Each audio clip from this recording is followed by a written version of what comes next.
我这是在做梦，还是现实啊？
妙兰，你怎么穿成这样？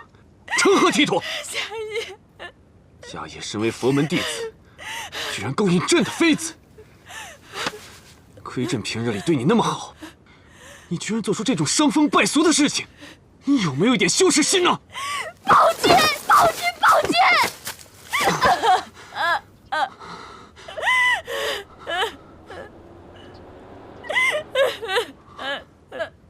怪物！快跑！放开我！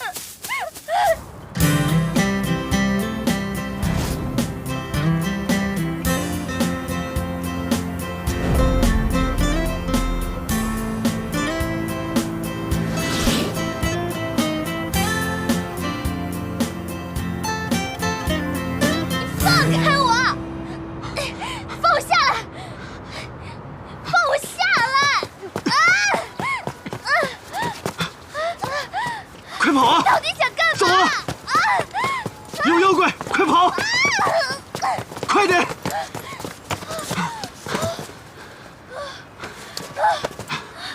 你干嘛呀？妙莲，朕怎么可能丢下你不管呢？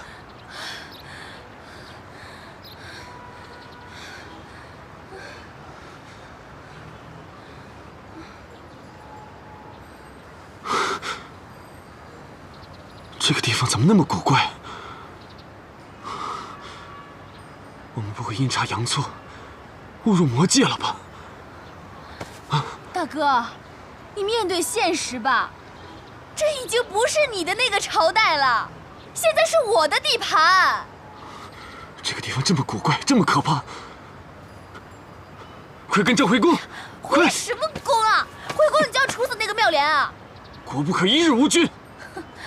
你不是早就立了太子了吗？你驾崩了，太子就可以继位了。不要以为少了你，世界就不行了。你这是大逆不道！你在诅咒朕吗？你不怕朕灭你九族吗？灭我九族？我还灭你九族呢！你以为这是你的皇家大院啊？你爱去哪儿去哪儿，没空理你。你，妙莲，等等朕！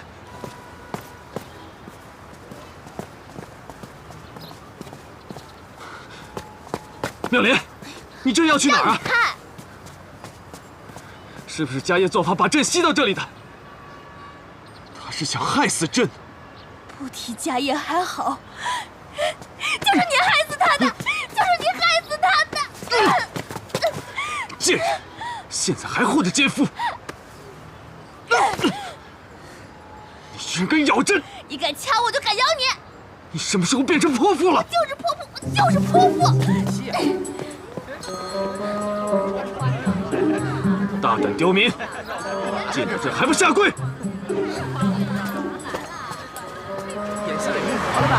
朕要诛你们九族！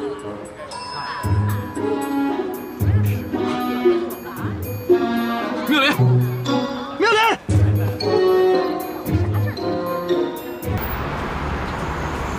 哎呀，拜托你别再跟着我了，我又没有监护责任，也没有抚养义务，你跟着我干嘛呀？朕就要跟着你。你说的朕听不懂，朕只知道是你把朕带到这种乱七八糟的地方的，你得负责到底。在古代的时候你就纠缠我，到了现代你还死皮赖脸的跟着我。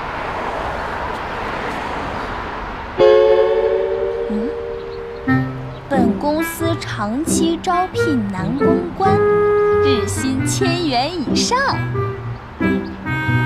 哇哦！这倒让我想起一个人。你为何笑得如此奸诈？你知道你长得很美吗？啊，走，跟姐回家，姐给你好好捯饬捯饬。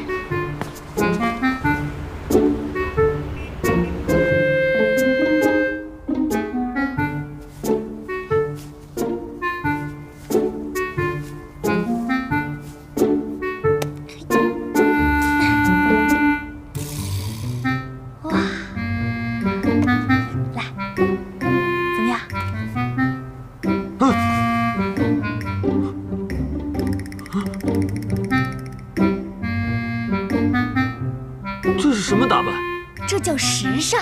一会儿你做50个俯卧撑，充分体现你肌肉的线条，保证 OK，perfect， 完美。有何事非要夜里去？哎，这个你就别问了，记住你的代号，叫李皇帝。李皇帝？这算什么名字？朕叫李欢。姐姐一会儿就带你去寻欢作乐去，起驾。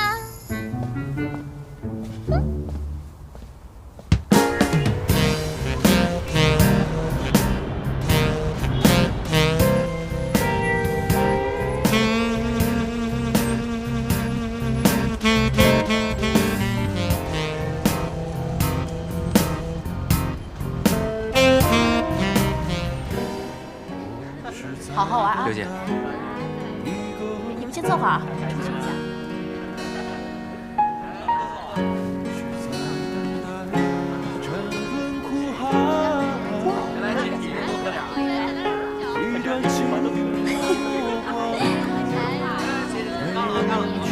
怎么样，美女够多的吧？比你后宫那3000佳丽强多了吧？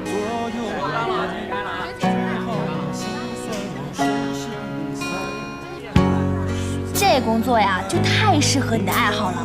你就把这当成你的后宫，你就会觉得工作又轻松又愉快。嗨，你在这等我一下，我马上就过来。乖，就去一会儿啊。慢慢喝。刘姐，哎呦，好久没见到你了，贵客呀。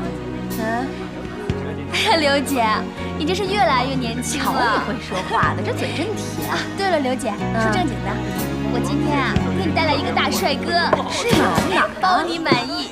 哪说的呀？就是他。他妈妈生病了，家里急需用钱，你就多照顾照顾。要有什么地方做得不好，你多多包涵啊。哎呀，没事没事。哎，看那外形跟气质还挺不错的，你放心吧啊。跟我刘姐保证没问题，一定不会亏待她的，放心吧啊！哎呀，放心吧。李花，李花，过来，来，过来呀，过来小乖乖，来，过来点儿，过来啊，过来呀！我给你介绍一下，这个是刘姐，从今天开始呢，你就在这儿工作了。有什么不懂的呀，多跟人家学学啊。我先走了，加油！哎，你走了？不，去吧，乖。不，哎呀，走吧，过来，来，害什么羞啊？过来。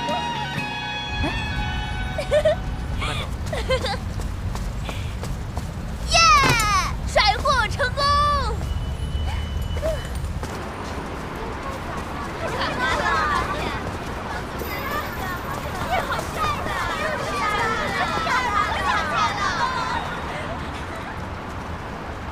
哎，你说这千年不遇的学霸，人长得这么帅，他让不让人活了呀？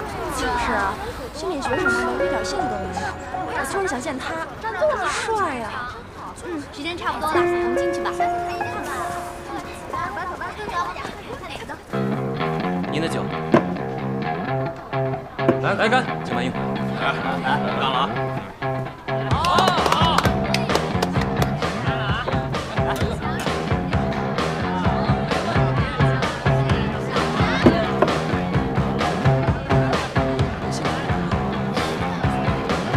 运什么气呀？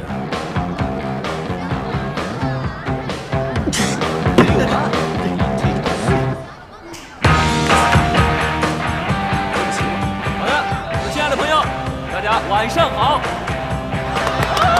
再次感谢我们的帅哥美女光临我们的江南秀音乐会所。衷心的希望我们全场的朋友喝得开心，喝得愉快，祝愿你们拥有一个开心而浪漫的夜晚。感谢朋友。我们来此作甚？饮酒吗？第一次吧，来这儿都是赚钱求包养的。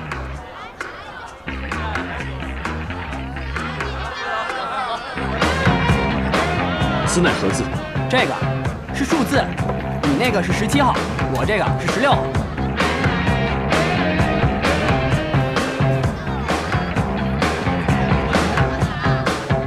来，感谢来自我们5号桌的张姐。哎呦，好漂亮的美女啊！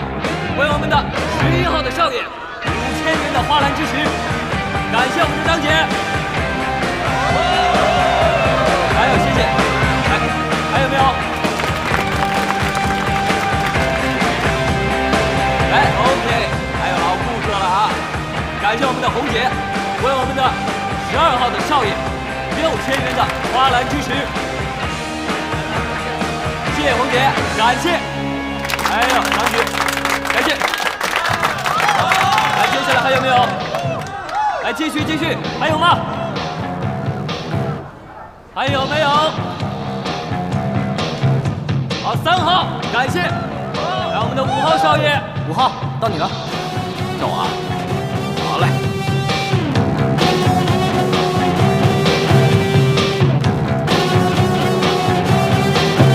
来，7号，赶紧叫你。站你。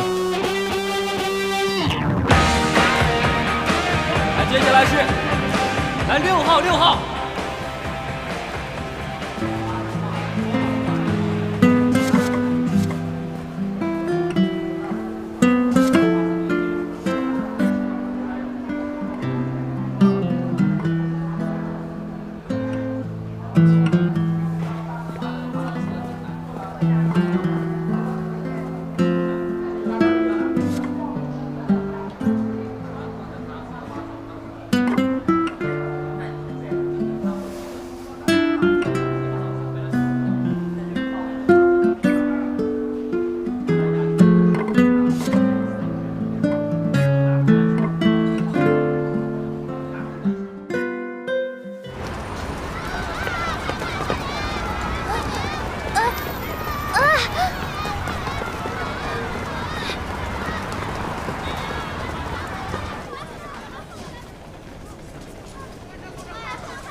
今天呢，非常荣幸向大家介绍本次的演讲嘉宾叶佳博士，掌声送给他。叶佳，著名的心理学博士，毕业于维也纳大学；医学博士，毕业于德国爱德堡大学；哲学博士，西方宗教研究博士，毕业于瑞士苏黎世大学；东方国教博士，毕业于西北大学国教研究所。除了我们知道的享誉国内外的大作之外呢，叶家先生还在东海大学捐资修建了一座新的精神病研究所。今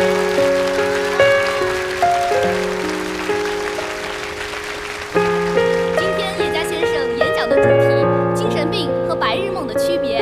有请叶家先生。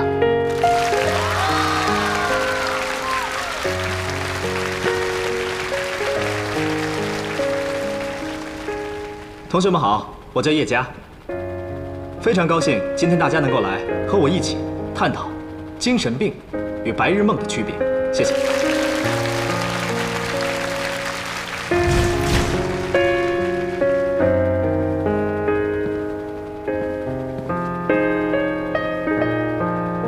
精神病的英文是 psychosis， 患者的认知、情感、意识、动作、行为等心理活动均可出现持续的、明显的异常。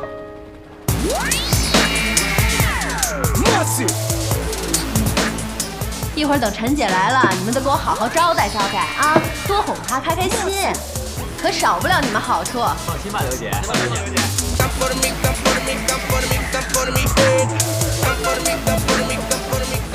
哎呦，陈姐呀，恐吓刘姐，是吧？哎呀，陈姐，您瞧瞧，都多想了，都盼着您来呢。来，坐。来，都坐。谢谢。哎呦，小朋友啊，小姐姐呀，陈姐，小调皮。老规矩，见面礼1人1万。谢谢陈姐，陈姐最好了，还是那么乖。陈姐，你最近忙什么呢？做大生意，好养你们啊！哎，陈姐就是大方。哎，拿着，陈姐啊。哦，谢谢啊。哎，拿着。哎，客气。谢谢陈姐。好，玩去吧。好，陈姐再见。好，玩去吧。去吧。哎呦，这帮小弟弟啊，就盼着您来。最近挺好的，有新来的吗？哎呦，陈姐，你来的真是时候，就正好有个新来的。哎，兄弟，在哪儿呢？那儿。哦，今儿刚来的。这是陈姐的见面礼。我不要。17号。怎么样？满意吧？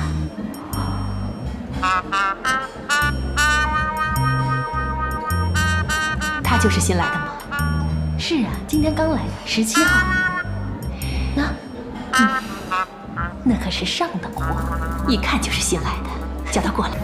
来，刘姐。哎呦，陈姐，谢了啊。来，好好伺候着，慢慢玩啊，玩得尽兴啊。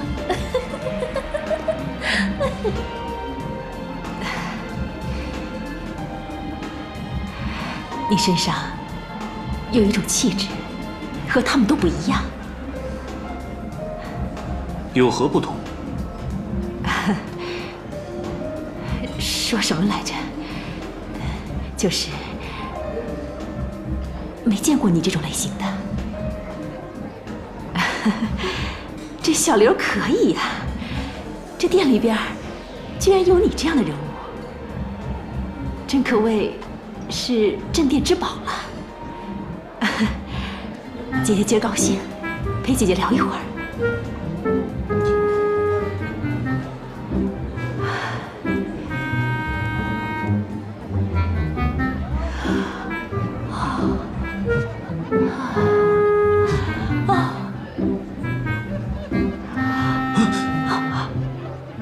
好，我知道。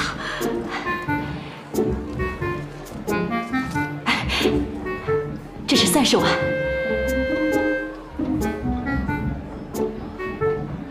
我不收，我不是。你是嫌这30万少？啊，我明白。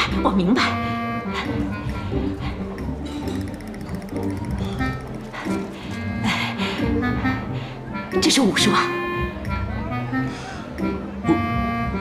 我真的并非他们那个样子，我真的不会收。你是厨？这的弟弟们都争着抢着陪我，你知道吗？啊，快点拿着呀，姐，好好开导开导你。我不要，真不要。你瞧，你多幸运啊，赚着大笔的钱，还享受美人，他们呀都羡慕你的命运呢。来，来呀！我要，别走！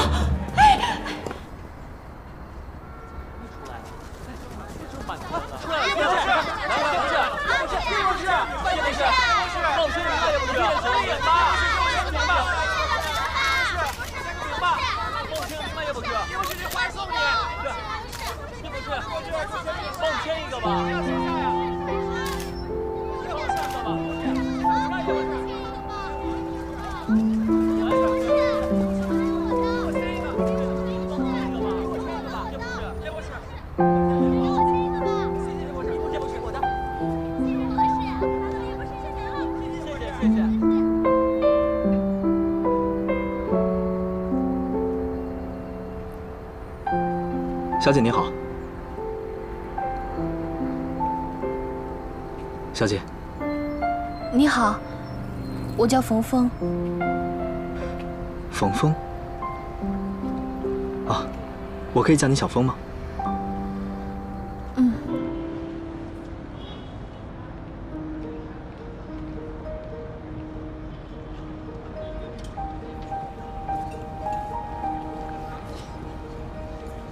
二位，好，谢谢。不客气，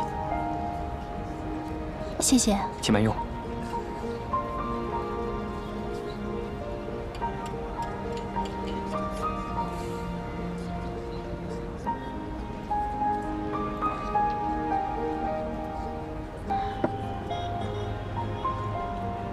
叶博士，您学识渊博，我想请问您一个问题。请说。佛教上认为世界上有多维宇宙，您觉得是真的吗？佛教认为，宇宙之外有无数个宇宙。爱因斯坦的相对论跟佛教的多维宇宙理论不谋而合。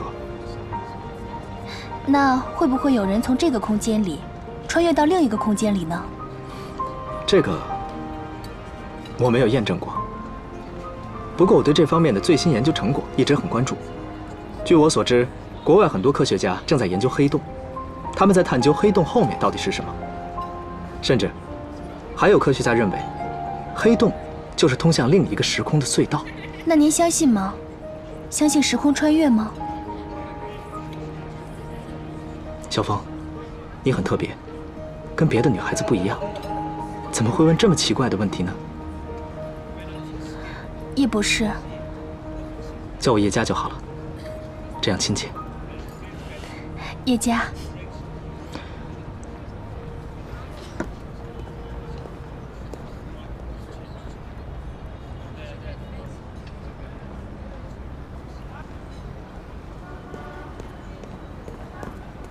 叶哥哥，哎，佳妮，你怎么在这儿？啊，我跟我爸刚好到附近吃饭，所以就在这附近了。啊，电话。喂，哦，爸，不用了，你别送我了，没事，你别担心了，我待会儿自己回去吧。我在这儿遇到叶哥哥呢，你也知道，很久没跟他见面了。嗯，你不用担心。嗯，没事，拜拜。叶哥哥，你待会儿一定要带我回去啊！我爸有事先走了，师姐也去送他了，所以待会儿你一定要先送我回去。好。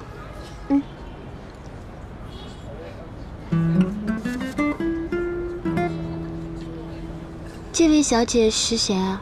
哦，我跟你们介绍一下，佳妮啊，这位是冯峰，小峰，这是林佳妮。佳妮你好，小峰姐姐好。叶哥哥，那你现在就送我回去吧。好，你们先聊，我先走了。小峰一起走吧。那我先去车里等你吧。嗯，好。服务员买单。你好，一共消费198。好，给，谢谢。走吧。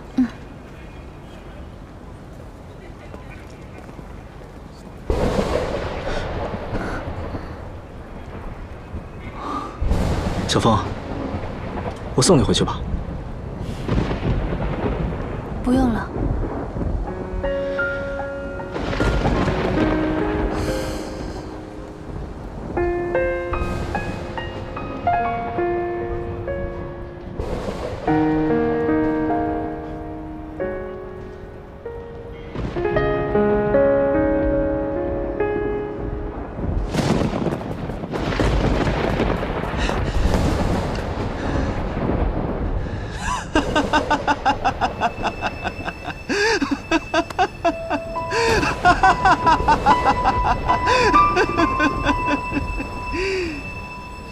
峰峰，你居然把朕卖到青楼！哼，朕要杀了你！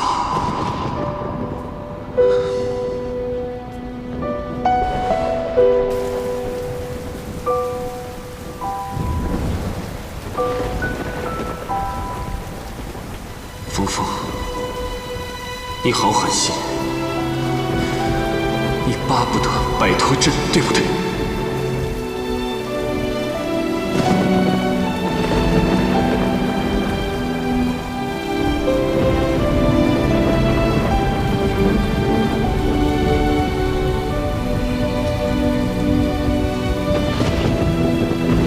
天地之间，朕究竟应该去哪里？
谢谢你送我回家。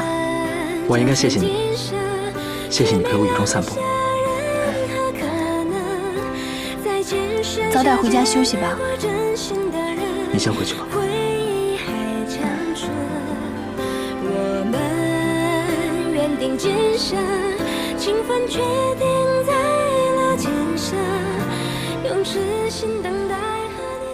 李欢，李欢，你怎么在这儿啊？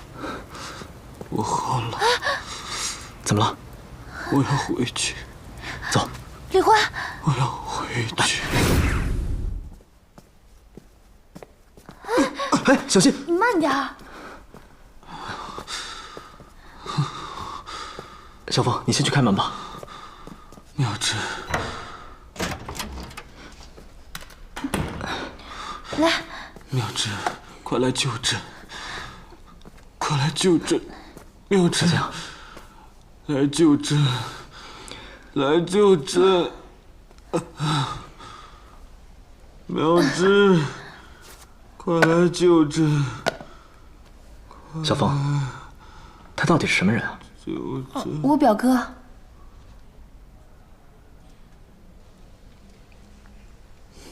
他发烧了，这样，你现在赶紧去找件衣服，给他把这件湿衣服换下来，然后你去找一条干毛巾，我给他擦一擦。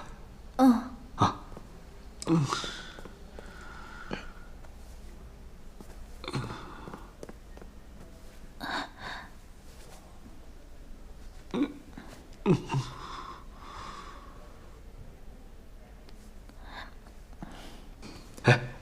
家里有感冒药吗？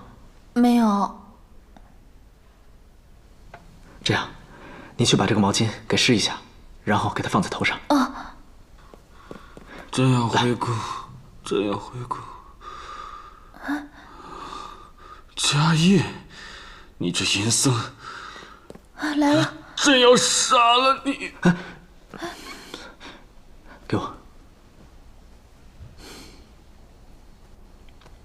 哦，给他把被子盖上吧。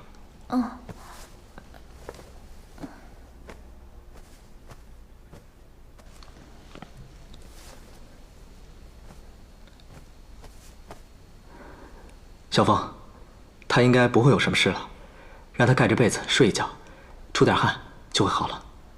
谢谢。这样，我先走了。我送送你。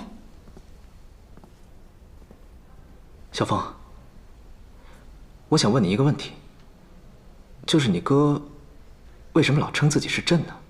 叶家，我能给你讲一个故事吗？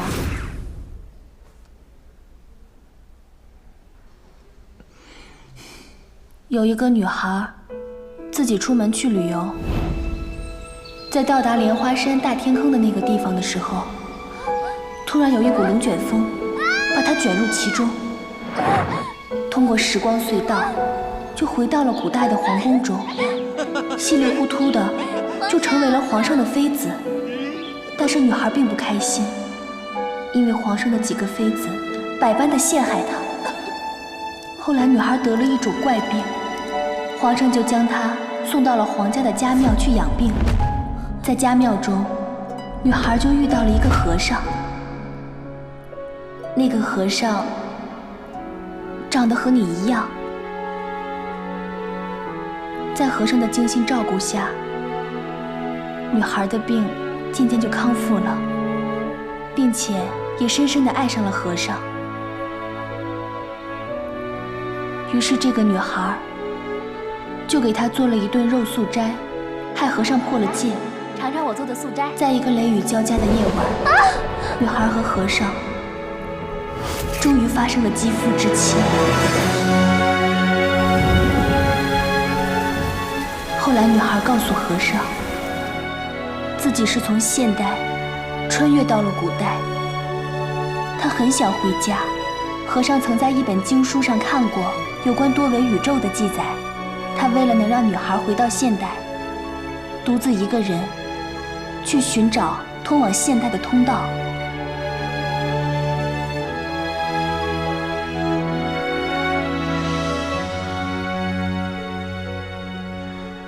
芳芳，你在哪儿呢？朕要找你算账。你竟敢把朕卖到妓院！芳芳，给我出来！出来！就在女孩与和尚将要到达目的地的时候，皇上带着御林军也赶到了。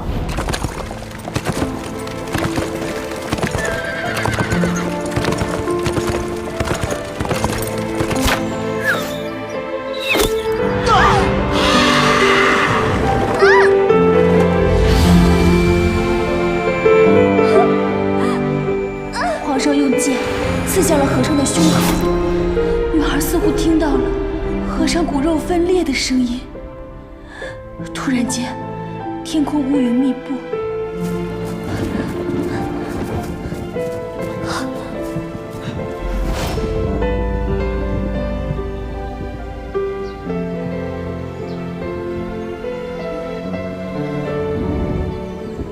皇上跟女孩就一起穿越到了现代。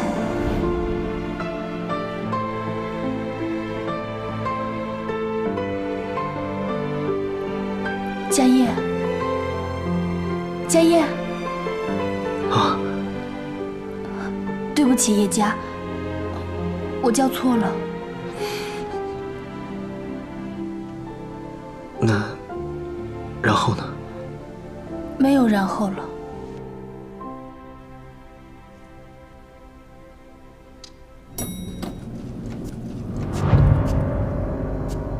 贱女人，你竟然把我卖到了妓院！你是为了跟他私会吗？还是想跟他走？李欢，你冷静一点！让开！你冷静一下！松开！叶家，你快走！我们是不是有什么误会？叶家，你快走！你快走！松开！李欢，别走！你疯了吧你！你有什么火？你冲我来！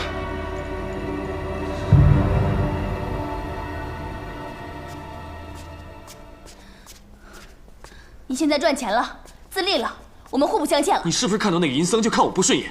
你这个水性杨花的贱女人，我就偏不让那个银僧得逞。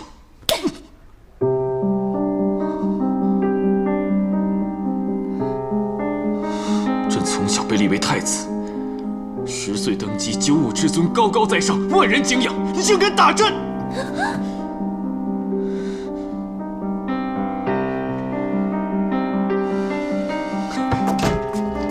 你居然为了那个奸夫，在朕生病的时候打朕！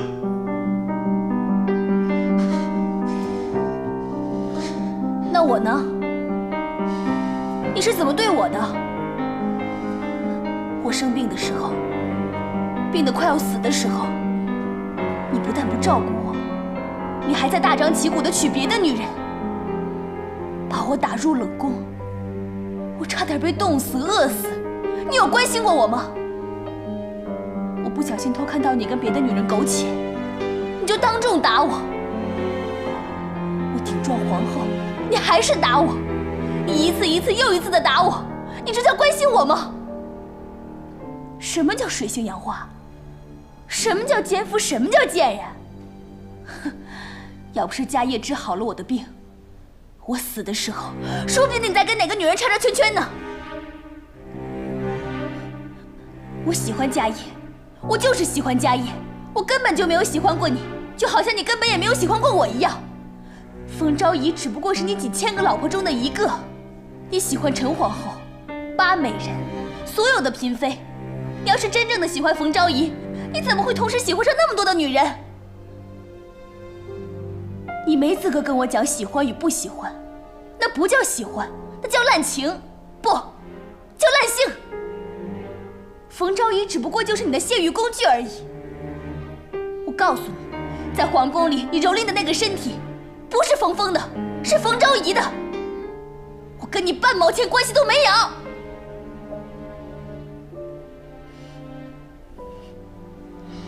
不可理喻。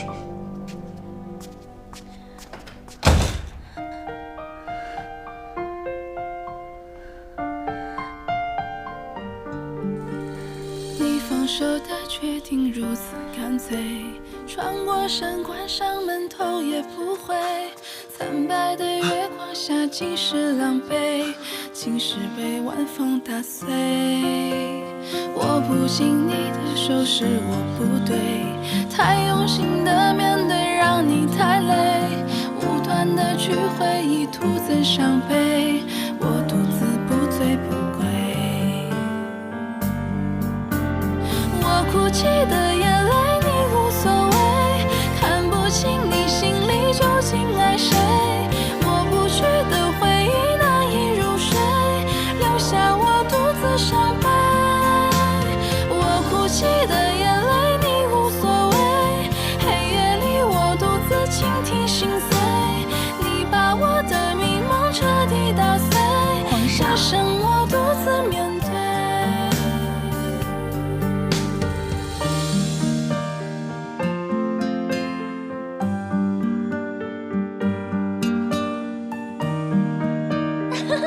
皇上。握不紧你的手是我不对，太用心的面对让你太累，无端的去回忆徒增伤悲，我独自不醉不归。我哭泣的眼泪你无所谓，看不清你心里究竟爱谁，抹不去的回忆难以入睡，留下我独自伤悲。我哭泣的眼泪你无所谓，黑夜里我独自倾听心碎，你把我的迷梦彻底打碎，只剩我独自面对。我哭泣的眼泪你无所谓，看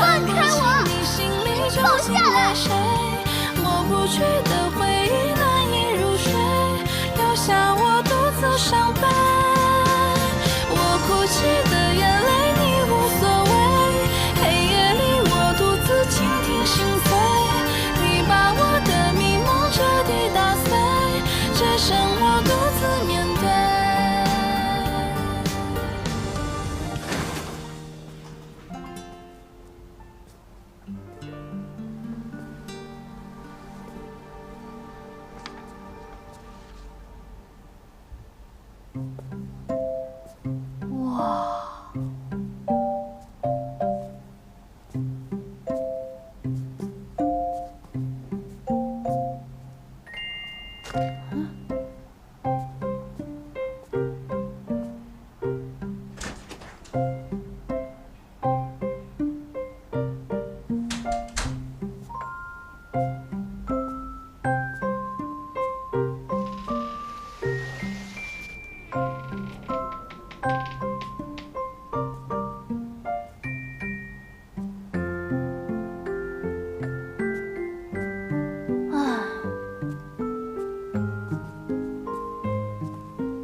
这哪里是人住的地儿，简直就是狗窝。金窝银窝比不上自己的狗窝，打扫出来就好了。你扫地，我擦。朕乃九五之尊，高高在上，万人敬仰，我才不干呢。这么脏的房间，我一个人怎么打扫啊？这是奴婢干的活。狗皇帝。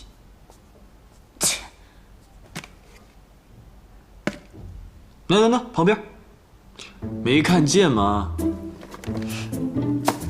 桌子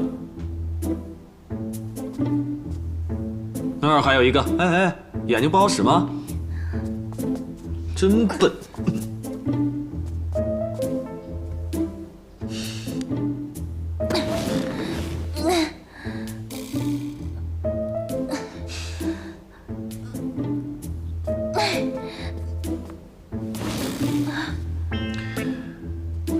以后没本事就别逞强。你有本事你干啊！我是一国之君，我能干这活吗？李欢，我告诉你啊，这房子是我租的，钱是我花的。你要是想住在这儿，要么扫地，要么滚。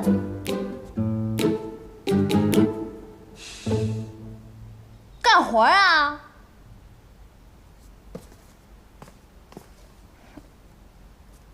那。扫。对，就这么扫，就这么扫。那儿有个粉色塑料袋，那儿没看见吗？那。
擦！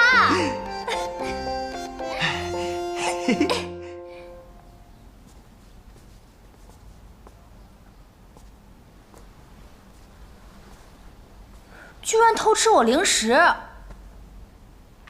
好不好吃啊？我的零食好吃，还是你皇宫的美食好吃啊？味道特别怪，不知道吃进肚子里安不安全。你把我零食全都打开了，那我吃什么呀？我饿了。你想吃什么？我想喝甜甜的豆浆，香脆的油条。油条乃何物？自己出去问，快！哦， 1、2、3。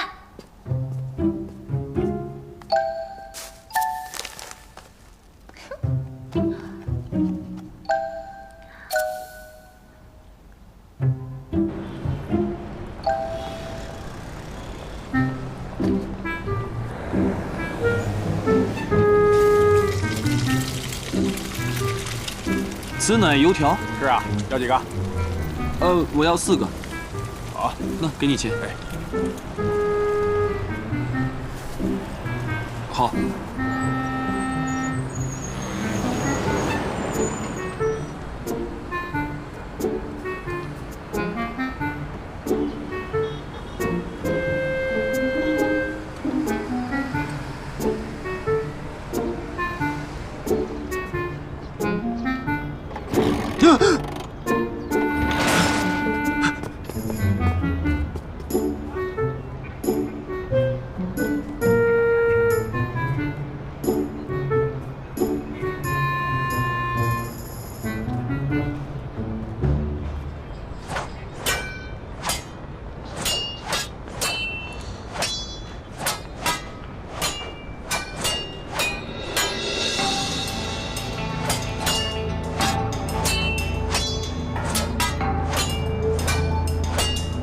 OK， 好，下一场，安妮，该你上场了。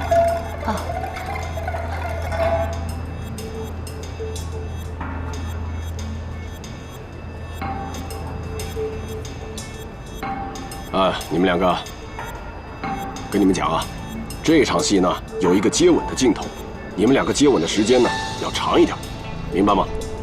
明白了。好，就这样，各部门准备了。拍了啊！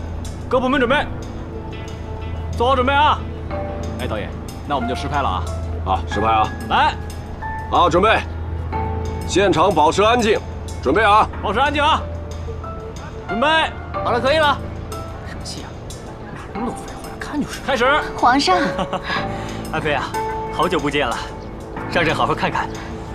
哎呦，安妃啊，多日不见，你怎么瘦了？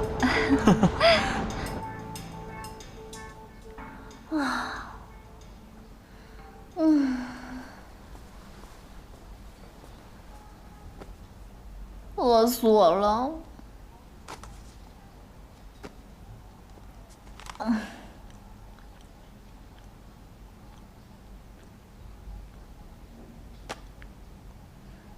狗皇帝怎么还不回来？不会是迷路了吧？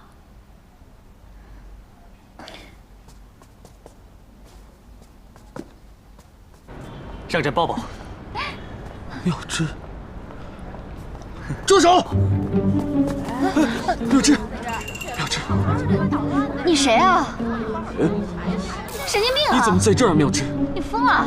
导演，是朕的，这怎么回事啊？你是谁啊？你是朕的皇后，妙芝，赶紧把他拉走！拉走，拉走！妙芝，走，干嘛的？捣什么乱呢？走！赶紧走！大胆狗奴才！别乱来啊！想造反吗？我把朕诛你们9族吗？有病！赶紧给他弄走！赶紧把他拉走！把我们道具放下！李欢，还愣着干嘛？赶紧拉走啊！谁再敢阻止朕，朕第一个灭了他！李欢，你在这儿干什么呢？有犯病，给我走！冯冯，你看这是谁？这又是谁呀？这个？他是你朋友是吗？赶紧走，带走啊！妙芝，什么情况啊？这个？干嘛？我干什么？啊！放手！哎，有病！又来一个疯子！朕不能走，漂亮！弄！妙芝，朕的皇后！妙芝，安妮，你没事吧？没事。没事就好。那我们就开始吧。继续啊！没事了。各部门做好准备啊！刚才到哪儿了？来，在这儿。啊，行。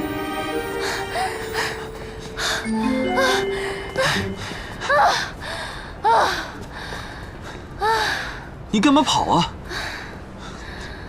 给你豆浆油条。我才不吃呢，都凉了。你是不是有病啊？你想让人家把你送到精神病院去啊？精神病院是何地？就和你的皇宫一样，一个正常人去了，都会变疯了、傻了、二逼了。小公狗，可算见到你日思夜想的皇后了，开心死了吧？可是他根本就不认识朕，她是朕的陈皇后吗？瞧你那副失魂落魄的样子，哼，跟段正淳一个德行。段正淳，何许人也？就是宋朝云南大理国的王爷，他有很多个女人，一段时间就换一个，对每个女人都是真心真意，对她们殷勤备至，情真意切。他总有办法让女人觉得自己才是他的最爱，他的唯一。但实际上呢，他有很多的最爱和唯一，像不像你啊？这就对了，男人就应该三妻四妾。色狼。何为色狼？色狼就是你这样的，见到女人就想叉叉圈圈。我可不同，我从来不强迫任何女人，包括你。啊呸！千年的色狼，你在这装什么三贞九烈、纯洁的小处男啊？你在皇宫的时候不就喜欢跟不同的嫔妃叉叉圈圈吗？还装无辜，你当自己是纯洁的小百合啊？世上怎会有你这等女子？我就这样，有本事别跟着我。哇！他们让他们看见，管他们。哎，别看了，别看了，让我看看。哎呀，别看了！哎呀，你躲开！我们走吧。干嘛呀？人家亲热人家的，我做我的。人家亲热都不怕被人看呢，我怕什么呀？你还是不是女人呐？不知羞耻！谁不知道羞耻了？谁在古代的时候有3宫6院的泄欲工具？到了现代，跑夜总会也算是3宫6院被人泄欲。哎，李欢，你牌子是几号啊？那些富姐青睐你不？你还是女人吗？有没有人翻你牌子啊？啊，我是穷人，我都不知道那些富婆是怎么玩乐的。可恶的女人！不会吧？根本就没有人翻你牌子啊！哎呀，我说你呀，看看你这副德行，自己什么鸟样你自己不知道啊！唉，一旦没了皇帝的身份，谁还能喜欢你啊？谁说的？有2个女人翻我的牌呢。行啊，哥们儿，有前途啊！哎，你跟我说一说，他们都是怎么跟你玩的？等我有钱了，我也去耍一把。你胡说什么？一个女人怎么能这样？去消费，找死啊你啊！现在都什么混乱的时代，女人天天想着嫖男人，朕诛你9族！哼！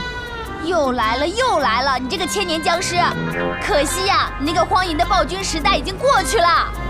哼！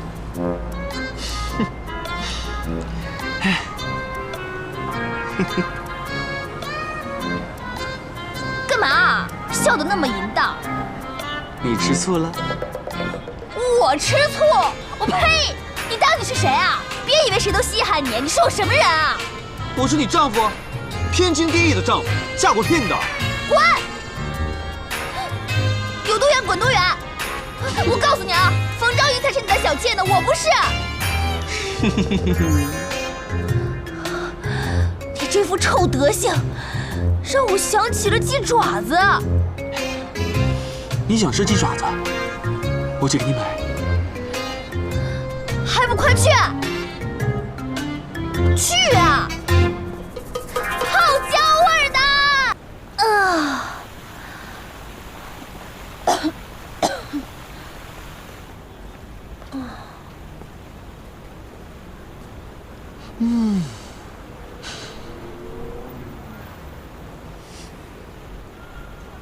怎么才回来？我都已经做了500个仰卧起坐了。快吃吧。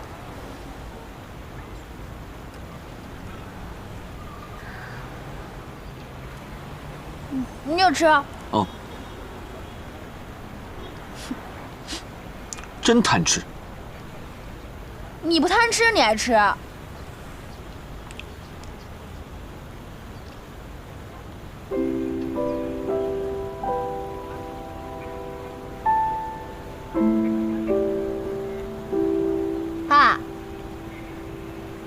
又想你的陈皇后呢？他不认识我了。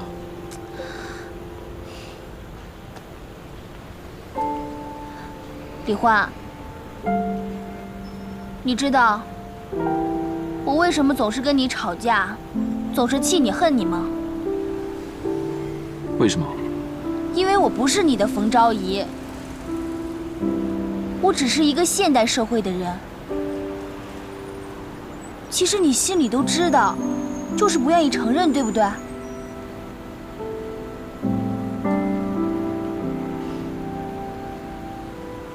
？1年以前，我独自去旅游，去了莲花山大天坑那个地方。突然，来了一团黑漆漆的乌云，一阵龙卷风卷过，不知道怎么回事，我就被卷到龙卷风里了，然后就听到了水声，感觉快要窒息了一样。爱妃，爱妃。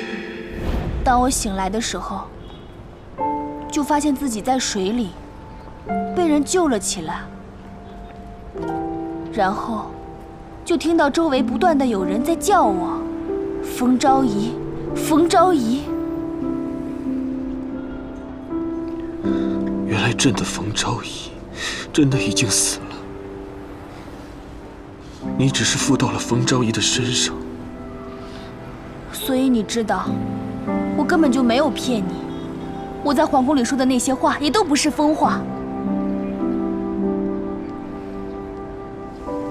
我知道，你爱的冯昭仪死了。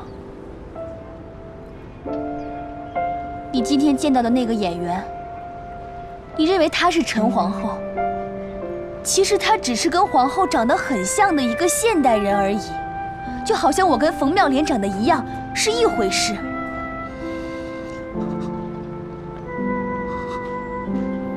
可是我有的时候又不恨你，因为你稀里糊涂的来到我的时代，我深切的知道那种滋味。峰峰，我是不是已经回不去了？我该怎么办？从头开始。从头开始。对，你是皇上，从来到这个世界起，你就经历了刀林剑雨，人类所有的阶级斗争和爱恨情仇，你都经历了，还有什么能打败你呢？现代的社会对你来说太简单不过了，只要你对自己有信心，一定可以活得很好很好的。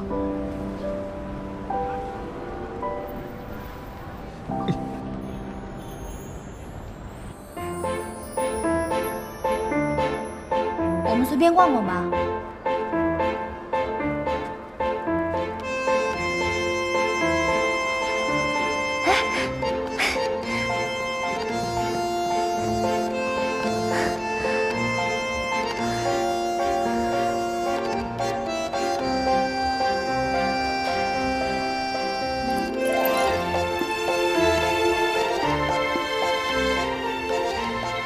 次品，这些都是次品。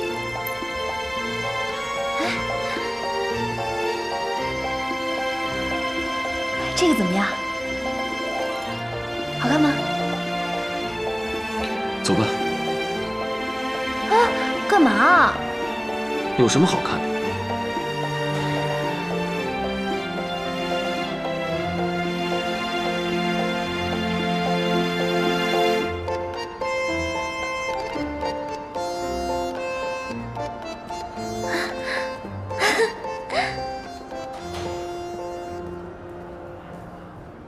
你好，欢迎光临。你喜欢这个？小姐，您的眼光真好，这是本期的新款你好，多少钱，28000元。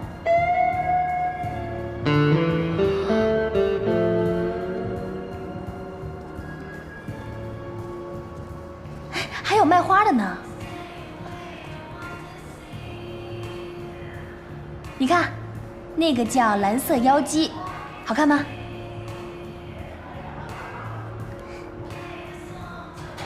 这花多少钱1088元。那边那个也挺好看的，走。峰峰，虽然这些东西我现在买不起，但是将来我会把你今天看到的东西全部买下来，不，比你看到的那些还要好。那么贵，买它干嘛？吃不能吃，穿不能穿，又不是暴发户，啊，哪像你以前啊，那么多龙袍，每件龙袍都那么昂贵，比那裙子贵上何止10倍100倍，你才是最大的暴发户、土豪、奢侈哥。朕的龙袍前后有4对5爪龙组成，每条龙上面都会缝着细细的东海珍珠。那得多少颗珍珠啊？1万颗，冬季的则是10万颗。哇！龙袍的面料呢是丝绸菊，耗时2年，极品绡丝，用的是金线3两，价值2万两白银。2万两，换成人民币得多少钱啊？我要是有一件龙袍，那就发大财了。龙袍没有，有盔甲呀。盔甲用不上吧？我们这时代穿不上了。啊，腿好酸啊！我们在这坐一会儿吧。啊，峰峰，马上就到家了，要不我们去那边坐车回去吧？坐车不花钱啊，休息一会儿就好了。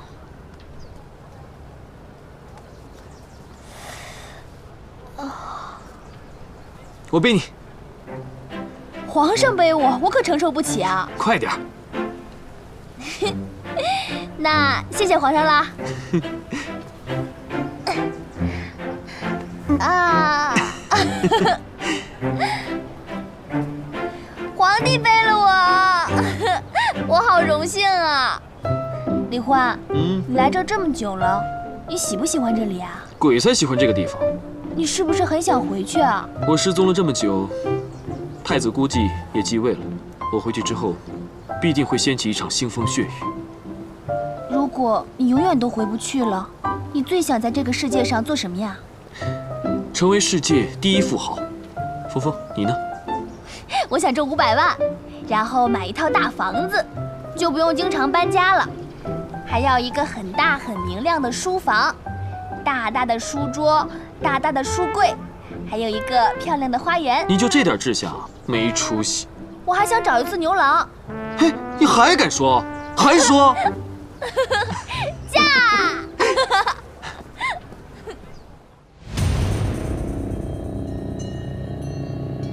家业，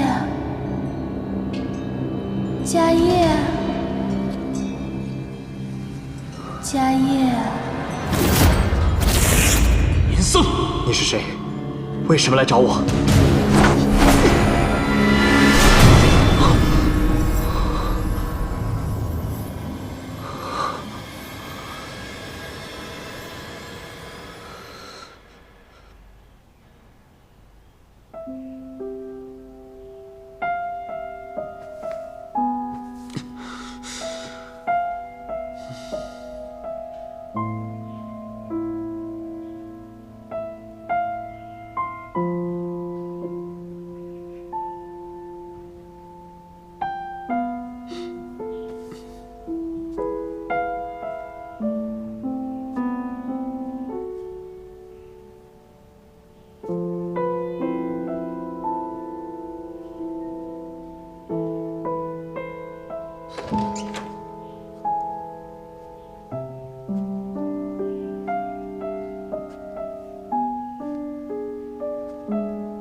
这个女人明明是我妃子，和我爱妃亲热，没什么不对吧？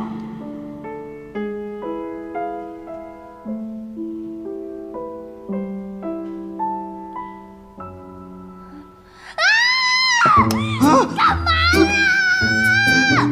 小公狗，你信不信我把你打成活公狗？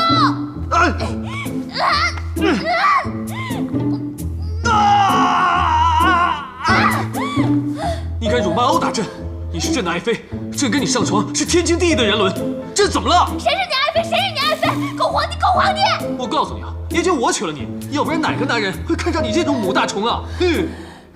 我告诉你，以后我们国家会有1000个光棍，100个男人排着队来娶我，我也轮不到你。那你快等着吧，等100个男人来娶你吧。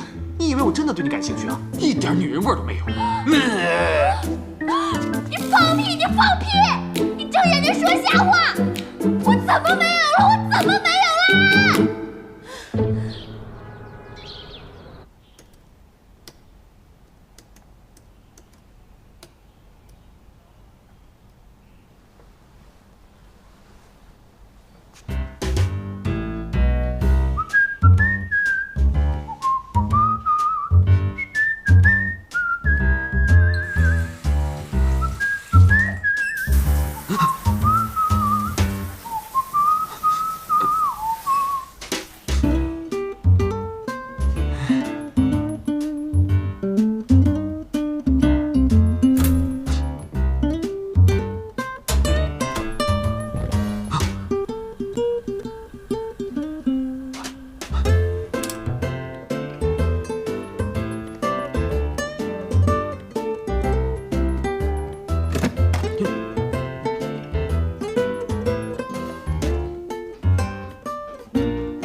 好香啊！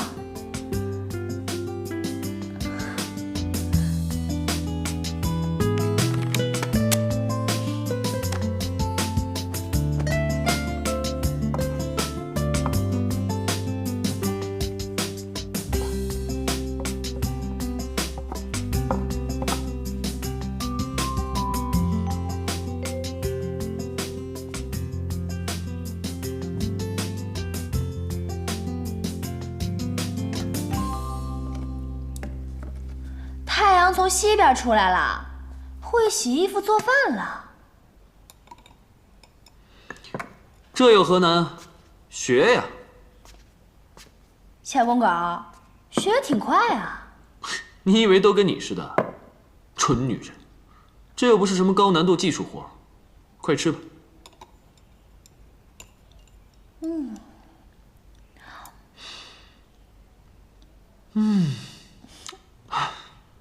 太好吃了！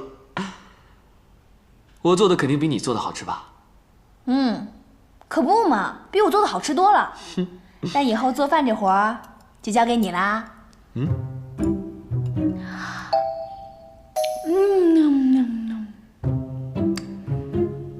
你都会用洗衣机啦？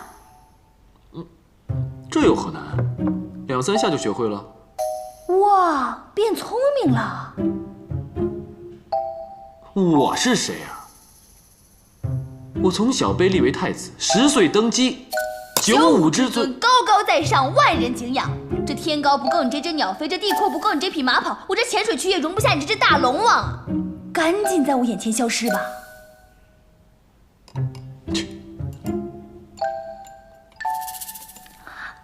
哎，蠢女人，给我找个工作吧。选工作了？想挣钱啊？没问题啊。你有学历吗？学历是什么？学历呢，就是你学习的一个证明，比如说大专大本、研究生、博士。在我们这个社会，工作必须得有学历。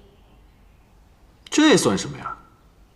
从我出生以来，都是全国最有学问的人来教我啊！你们这儿应该叫做精英，全国所有的精英都来教我。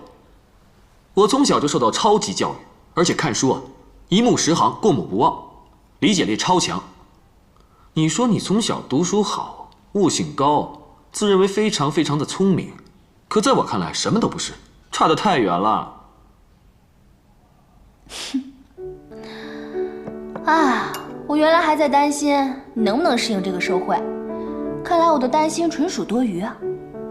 不出3个月，你肯定会对这个社会完全的熟悉，你的聪明才智一定会有用武之地的。当我瞎操心了。你担心我，那就对了，因为你是我老婆。不要脸！刷碗去。饭是我做的，还要我刷碗？你是皇上啊，你是精英啊，这刷碗不太容易了吗？咱俩分工不一样，我搞创作，你刷碗。谢谢皇上。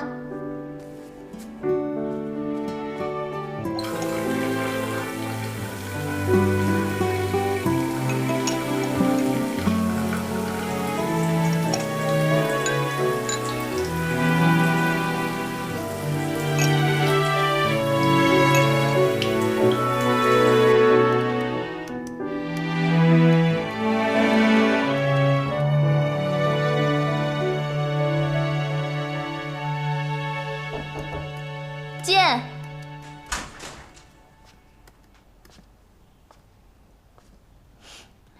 谢谢。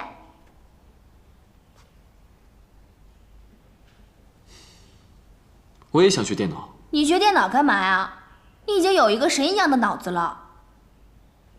要是古代就有电脑就好了，我只要给我的大臣部门发一个邮件就可以了，或者直接跟他们语音，然后部署计划。行，我一会儿呢就给你申请个 QQ 号，这样你就能跟你的大臣们聊天了。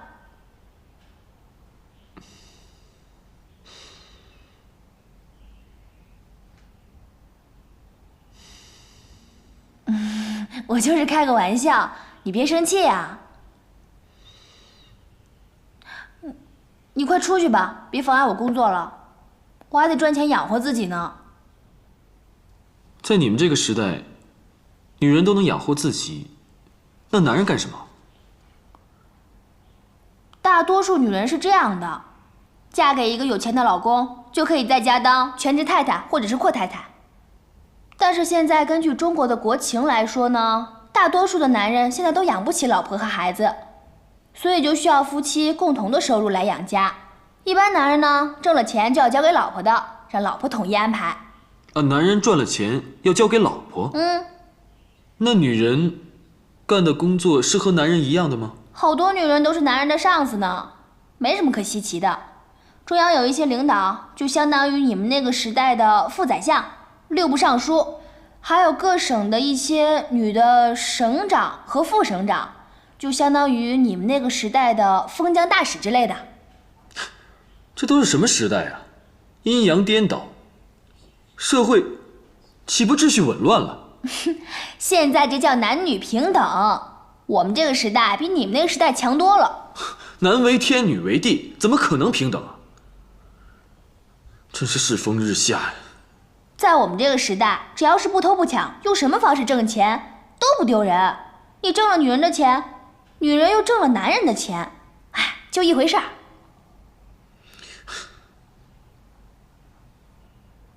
对了，我应该给你好好安排一下你的人生计划。你一个小女子，怎么给我安排我的人生计划呀？摆什么皇帝的臭架子啊！